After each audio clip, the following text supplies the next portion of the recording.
नमस्कार दोस्तों, हम एनसीईआरटी के क्लास 6 के साइंस के बुक को कवर कर रहे थे जिसमें हमने अभी तक चैप्टर नंबर 5 तक डिस्कस कर लिया है। आज दोस्तों हम चैप्टर नंबर 6 के बारे में बात करेंगे। इसमें हम हमारे आसपास की जो भी चीज़ें पाई जाती है जिसको हम सामग्रियाँ कहते हैं, तो इन सामग्रियों के बारे में हम बहुत सारी जानकारी जानेंगे।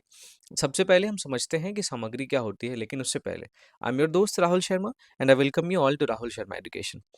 दोस्तों सामग्री का मतलब ये होता है कि हमारे आसपास जितनी भी वस्तुएं हैं वो जिस चीज से मिलके बनी है हम उसको सामग्री कहते हैं। वो जिस पदार्थ से मिलके बना है या जिस पदार्थों के मिश्रण से मिलके बना है हम उसको कहते हैं सामग्री कहते हैं। ठीक बात है। तो हमारे आसपास की जो वस्तुएं हैं वो जिस पदार्थ से मिलके बनी है या जिस पदार्थों के मिश्रण से लेके बनी है उसको सामग्री कहते हैं। उदाहरण के तौर पे आप हो सकता है अपने लैपटॉप में ये देख रहे होंगे, वीडियो देख रहे होंगे। तो आपका लैपटॉप किससे मिलके बना है? प्लास्टिक है उसमें। आपके लैपटॉप में आपको थोड़े बहुत स्टील देखने को मिल जाएंगे। तो ये सारी चीजें क्या है? ये सारी चीजें ही सामग्रियां हैं। तो अलग अलग सामग्रियों का हम वर्गीकरण करते हैं उनके गुणों के आधार पे। ठीक है। तो सामग्री क्या होती है मैंने आपको समझाया।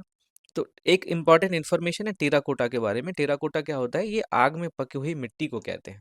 हड़प्पा के काल में आप देखेंगे कि आपको टेराकोटा की बहुत सारी मूर्तियां मिली हैं। तो टेराकोटा में जो मूर्ति बनी है तो उसकी सामग्री क्या है? मिट्टी। लेकिन मिट्टी को जला दिया जाता था और मिट्टी को आग में पका दिया जाता था। तो ये दोस्तों हमने बात करी। अब हम आगे बढ़ते हैं। अगला है वर्ड इंपॉर्टेंट जो कि हमारे लिए जानना ज़रूरी है, वो है वर्गीकरण। वर्गीकरण होता क्या है? इसको इंग्लिश में हम क्लासिफिकेशन कहते हैं। तो बहुत सारी वस्तुओं को जब हम अलग-अलग समूह में बाँट देते हैं, तो यही विधि वर्गीकरण कहलाती है। और इस वर्गीकरण का आधार क्या होता है? उन वस्तुओं के गुण। हम वस्तुओं को उनके गुणों के आधार पर कई प्रकार के वर्गों में बाँट देते हैं। जैसे आगे जब मैं आपको सामग्रियों के प्रकार बताऊँगा, सामग्रियों के जो अलग-अलग प्रकार होते हैं, उसमें आपको वर्गीकरण समझ में आएगा। तो दोस्तों, किसी भी वस्तु को बनाने की सामग्री का जो चयन होता है, वो एक तो उस वस्तु का गुण क्या होना चाहिए और उस वस्तु को किस उद्देश्य से बनाया जा रहा है, उसके आधार पर किया जाता है। उदाहरण के लिए मैं आपको समझाता हूँ। अगर आपको टेनिस की बॉल बनानी है, तो आप लोहे का इस्तेमाल नहीं कर सकते। क्यों? क्योंकि टेनिस बॉल बनाने का उद्देश्य आपका ये है कि ये बॉल अच्छे से बाउंस करे, है ना? उसमें उछाल हो। तो उछाल के लिए आप लोहे का बॉल इस्तेमाल नहीं कर सकते। आप लोहे को सामग्री के तौर पे इस्तेमाल नहीं कर सकते। तो ज़ाहिर-सी बात है कि चूँकि टेनिस बॉल बनाने के पीछे हमारा उद्देश्य है उछाल प्राप्त करना, तो हमारे उद्देश्य से हमने अपनी सामग्री का चयन किया है। उछाल चाहिए तो हमने रबड़ की गेंद बना ली। ठीक बात है? उसी तरीके से मान लीजिए क्रिकेट में आपको बैटिंग करनी है, तो बैटिंग के लिए आपको क्रिकेट बैट चाहिए। इस बैट के लिए दोस्तों आपको कौन सी सामग्री का चयन करना पड़ेगा, ये आपका उद्देश्य बताएगा। क्रिकेट बैट से आपको बॉल को अच्छे से हिट करना होता है। अब ज़ाहिर-सी बात है कि अच्छे से हिट करने में हमें ये भी ध्यान रखना है कि जो क्रिकेट बैट है, इसका जो वज़न है वो उठाने लायक हो। वज़न इतना हो कि हम उसको अच्छे से स्विंग कर सकें। तो हम लोहे का बैट तो नहीं बना सकते, हम स्टील का बैट तो नहीं बना सकते, है ना? तो ज़ाहिर-सी बात है, हमें अपने क्रिकेट बैट के उद्देश्य को ध्यान में रखते हुए हमने किसका चयन किया? हमने लकड़ी का चयन किया। अब ज़ाहिर-सी बात है इस लकड़ी के भी अलग-अलग आपको टाइप देखने को मिलेंगे। एक आपको इंग्लिश विलो देखने को मिलेगा, एक कश्मीरी विलो देखने को मिलेगा। तो इन सब की अपनी-अपनी ख़ासियत होती है। हालाँकि दोनों है क्या? लकड़ी है। तो क्रिकेट बैट के हमारा उद्देश्य जो था, तो उसके उद्देश्य को ध्यान में रखते हुए हमने लकड़ी का चयन किया। तो किसी भी वस्तु को बनाने के लिए किस सामग्री का चयन करना है, ये उस वस्तु के गुण पे और उस वस्तु को बनाने के पीछे का उद्देश्य क्या है, इस पे निर्भर करता है। ठीक बात है? मैं उम्मीद करता हूँ समझ में आया होगा। अब हम दोस्तों बात करते हैं सामग्रियों के अलग-अलग प्रकार के बारे में। ठीक है? सामग्रियों के आपको अपने आस-पास देखेंगे तो बहुत सारे प्रकार देखने को मिलते हैं। तो यहाँ पे मैंने सामग्रियों के 4 टाइप के प्रकार आपके साथ डिस्कस किया है। सबसे पहले हम उसकी चमक के आधार पे देखते हैं कि सामग्रियाँ कितने प्रकार की होती हैं। तो दरअसल आप जब देखेंगे कि अपने आसपास आपको कुछ वस्तुएं काफ़ी ज़्यादा चमकती हुई दिखती है। तो जो चमक वाली सामग्रियाँ होती है, इनको हम चमकदार सामग्री के तौर पे काउंट करते हैं और सामान्यतः ऐसा देखा जाता है कि जो चमक वाली सामग्रियाँ हैं, वो धातु होती है। अब इसके बारे में मैं अभी आपसे बताऊँगा। उदाहरण के तौर पे आप देख सकते हैं तांबा है, लोहा है, जस्ता है, एल्यूमीनियम है। इन सारी चीज़ों पे आपको एक चमक देखने को मिलेगी और इस चमक की वजह से हम इन्हें चमकदार सामग्रियों के रूप में वर्गीकृत करते हैं। अगर किसी वस्तु में चमक नहीं है तो हम उसे गैर चमकदार वस्तु के रूप में वर्गीकृत करेंगे। बहुत सिंपल सी बात है। तो गैर चमकदार वस्तुएं ऐसी वस्तुएं होती हैं जिनकी सतह चमकदार नहीं होती है, और सामान्यतः ऐसा देखा जाता है कि जिसकी सतह चमकदार नहीं होती है वो सामान्यतः अधातु होती है। अब धातु और अधातु, इन दोनों के बीच में क्या फर्क होता है, इसके बारे में मैं आपसे आगे के क्लासेस में बात करूंगा। यहाँ पे बस आप इतना जानिए कि सामान्यतः जो चमक वाली वस्तुएं होती है वो धातु होती है, और जिसमें चमक नहीं होती है वो सामान्यतः अधातु होती है। लेकिन इस बात को आपको ध्यान से सुनना है। मैंने बोला सामान्यतः, नॉर्मली, हमेशा जो चमकने वाली वस्तु है वो धातु होगी ऐसा जरूरी नहीं है, तो ये आपको ध्यान में रखना है, ठीक है। सामग्रियों का एक और वर्गीकरण है उनकी कठोरता के आधार पे। ऐसी वस्तु जिनको हम आसानी से दबा सकते हैं, जिनको हम आसानी से खरोंच सकते हैं, ऐसी वस्तुओं को हम नरम वस्तु कहते हैं या नरम सामग्री कहते हैं, ठीक है। फिर दूसरा वर्गीकरण है कठोर। तो कठोर वस्तुओं को ना तो हम आसानी से दबा सकते हैं, ना ही आसानी से खरोंच सकते हैं। तो ये एक दूसरा वर्गीकरण था। फिर उसके बाद किसी भी वस्तु के आर पार देखा जा सकता है या नहीं देखा जा सकता, उसके आधार पे आपको 3 तरह की वस्तुएं देखने को मिलती है। एक तो आपको पारदर्शी है, दूसरा अपारदर्शी है, तीसरा पारभासी है। तीनों में थोड़ा-सा फ़र्क है। पारदर्शी वस्तु, जिसको हम इंग्लिश में ट्रांसपेरेंट कहते हैं, तो हम इसके आर-पार देख सकते हैं, ठीक है? एग्जाम्पल के तौर पे आप देखिए, जो शीशा है, शीशा मत आईने की बात मैं नहीं कर रहा, ऐसा शीशा जो कि एक नॉर्मल शीशा है, एक तरफ से पेंटेड नहीं है। आईना आपको एक तरफ से पेंटेड होता है। तो जो शीशा होता है हम उसके आर पार देख सकते हैं। तो इसका मतलब ये है कि शीशा एक पारदर्शी पदार्थ है, क्योंकि इसके इसके आर पार प्रकाश जा सकता है, ठीक है। पानी उसी तरीके से हम उसके आर पार देख सकते हैं। अगर पानी साफ है तो हम उसके आर पार देख सकते हैं। हवा के आर पार भी हम देख सकते हैं। दूसरा वर्गीकरण है अपारदर्शी वस्तुओं का। तो अपारदर्शी वस्तु, जिसको हम इंग्लिश में ओपेक कहते हैं, तो ये क्या होता है? तो अपारदर्शी वस्तुएं ऐसी वस्तुएं होती है जिनसे होके जो प्रकाश है वो प्रकाश आर पार नहीं जा पाता, और हम इनके आर पार नहीं देख सकते हैं। उदाहरण के तौर पे आप लकड़ी को देखिए, लोहा को देखिए, या जितनी भी धातुएं हैं, इन सारी धातुओं को देखिए। इनके आर-पार आप नहीं देख पाएँगे। अगर आपके नज़र के सामने एक लकड़ी का गत्ता रख दिया जाए, तो आप उस लकड़ी के गत्ते के दूसरी तरफ नहीं देख पाते हैं। तो लकड़ी क्या है? एक अपारदर्शी वस्तु है। कुछ ऐसे भी पदार्थ होते हैं जिनके आर-पार हमें दिखता तो है लेकिन साफ नहीं दिखता, हमें धुंधला दिखता है। ऐसी वस्तुओं को हम पारभासी और इंग्लिश में ट्रांसलूसेंट कहते हैं।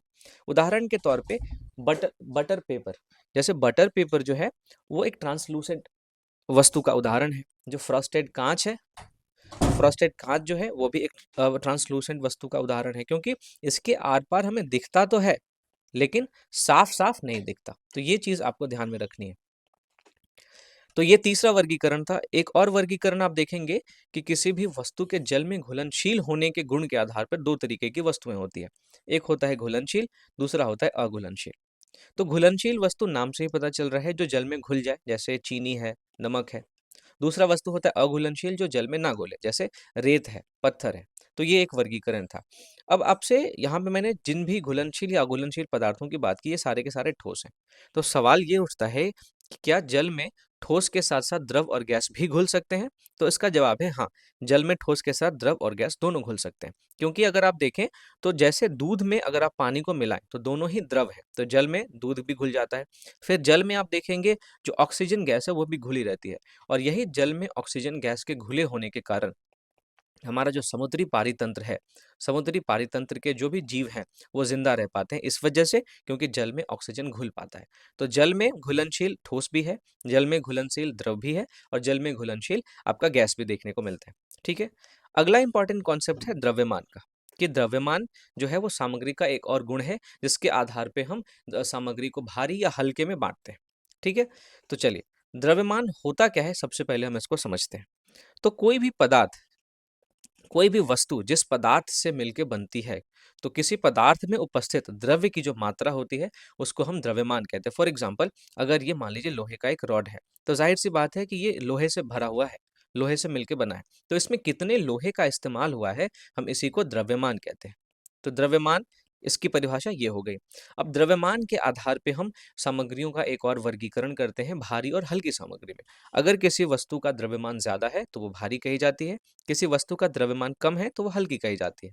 लेकिन आपको ध्यान ये रखना है कि जब हम किसी भी वस्तु के द्रव्यमान को मापते हैं तो उन दोनों वस्तुओं का आयतन समान होना चाहिए, ठीक है। आयतन क्या होता है, इसके बारे में अभी हम बात करेंगे।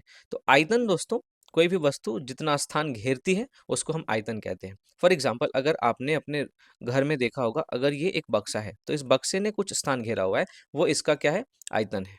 ठीक है, चलिए। अब दोस्तों, जब द्रव्यमान की परिभाषा मैं आपको बता रहा था तो मैंने आपको बताया था कि किसी भी पदार्थ में उपस्थित द्रव्य की जो मात्रा होती है उसको द्रव्यमान कहते हैं। तो आपके मन में ये सवाल जरूर उठना चाहिए कि आखिर द्रव्य क्या होता है। तो द्रव्य ऐसी वस्तुएं होती है जिसमें दो चीजें होनी अनिवार्य है, एक तो द्रव्यमान और दूसरा आयतन। यानी अगर किसी वस्तु में द्रव्यमान भी है और अगर किसी वस्तु में आयतन भी है, इन ये दोनों चीजें हैं, तभी जाके हम उस वस्तु को द्रव्य की संज्ञा दे सकते हैं। तो द्रव्य क्या है, कोई भी ऐसी वस्तु जिसमें द्रव्यमान और आयतन दोनों होती है। अब जब द्रव्यमान की हम बात कर रहे हैं तो यहाँ पे एक और कंफ्यूजिंग कॉन्सेप्ट है जिसको लोग अक्सर जो है वो एक समान मान लेते हैं, वो है भार। तो द्रव्यमान और भार में बहुत अंतर है। लोग हमेशा द्रव्यमान को भार समझ लेते हैं। तो द्रव्यमान और भार में क्या अंतर है, मैं आपको समझाता हूँ। सबसे पहले मैंने आपको द्रव्यमान की जब परिभाषा बताई थी तो वहां पे मैंने आपको बताया था कि द्रव्यमान क्या होता है। द्रव्यमान किसी भी वस्तु में जो मौजूद पदार्थ है उसकी मात्रा है।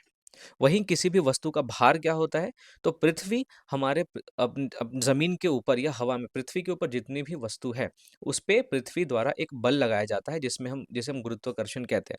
तो उस बल की जो मात्रा है, हम उस मात्रा को भार कहते हैं। वहीं द्रव्यमान क्या है, किसी भी वस्तु में मौजूद जो पदार्थ की मात्रा है, जो द्रव्य की मात्रा है। अगर हम द्रव्यमान की इकाई की बात करें तो द्रव्यमान को हम किलोग्राम में मापते हैं, वहीं जो भार है हम उसको न्यूटन में मापते हैं। द्रव्यमान दोस्तों किसी भी स्थान पर नहीं बदलता है, चाहे आप यहाँ रहें, चाहे पृथ्वी पर रहें, चाहे अंतरिक्ष में चले जाएं, चाहे चंद्रमा पे चले जाएं, चाहे कहीं भी चले जाएं। आप इक्वेटर पे रहें या फिर आप ध्रुव पे चले जाएं, द्रव्यमान आपका नहीं बदलेगा। लेकिन गुरुत्वाकर्षण के अनुसार जो है वो भार बदल जाता है। फॉर एग्जाम्पल, आप देखेंगे चंद्रमा का जो गुरुत्वाकर्षण है, चंद्रमा का गुरुत्वाकर्षण पृथ्वी की तुलना में 1/6 है। इसका मतलब अगर पृथ्वी पे किसी भी पर्सन का वजन 6 kg है तो चंद्रमा पे जाके वो 1 kg हो जाता है। तो चंद्रमा पे भार बदल रहा है। पृथ्वी का भार और चंद्रमा के भार का, पृथ्वी का भार और चंद्रमा का भार दोनों जो है वो अलग अलग हो जाता है। तो द्रव्यमान कभी भी नहीं बदलता, चाहे स्थान कोई भी हो। वहीं भार आपको देखने को मिलेगा कि गुरुत्वाकर्षण के अनुसार बदलता रहता है। फिर द्रव्यमान को हम बीम बैलेंस से मापते हैं और इसको हम मापते हैं स्प्रिंग बैलेंस से। तो ये एक और अंतर है। फिर मैंने आपको बताया कि जो द्रव्यमान है वो आपका गुरुत्वाकर्षण पर उसकी निर्भरता नहीं होती है, और जो भार है वो पूरी तरीके से गुरुत्वाकर्षण पर निर्भर करता है। तो जो भार होता है ना दोस्तों, उसका फॉर्मूला होता है द्रव्यमान और गुरुत्वीय त्वरण, क्योंकि मैंने आपको बताया कि गुरुत्वाकर्षण का सीधा सीधा संबंध भार से होता है। तो जब हम द्रव्यमान को गुरुत्वीय त्वरण से मल्टीप्लाई कर देते हैं तो हमें भार मिलता है। अब द्रव्यमान और भार में अंतर आप इस एक उदाहरण से समझ सकते हैं। अगर 10 kg द्रव्यमान की कोई वस्तु है तो उसका द्रव्यमान हर एक जगह पे 10 kg ही रहेगा। वहीं पृथ्वी पर जो 10 kg का अगर जो भार वाली कोई वस्तु है तो उसका जो भार है वो चंद्रमा पर अलग हो जाएगा। ठीक है, तो इस तरीके से मैंने आपको समझाया कि द्रव्यमान और भार में क्या अंतर है। और इन दोनों में एक अंतर ये भी है कि द्रव्यमान कभी भी जीरो नहीं हो सकता, लेकिन भार जो है वो जीरो हो सकता है। जहाँ पे गुरुत्वाकर्षण ही नहीं रहेगा वहां पे भार भी नहीं रहेगा। तो ये दोस्तों इस पूरे चैप्टर के इंपॉर्टेंट कॉन्सेप्ट्स थे जिसके बारे में मैंने आपसे बात की। उम्मीद करता हूँ कि ये जो सारे कॉन्सेप्ट्स हैं वो बहुत आसान भाषा में आपको समझ में आए होंगे। अब आपको ध्यान ये रखना है कि आपको यूपीएससी के बेस के लिए ये सारी चीज़ें पढ़नी है, तो आप उसी हिसाब से पढ़ें। मिलता हूँ आपसे अगली वीडियो में, तब तक के लिए थैंक यू।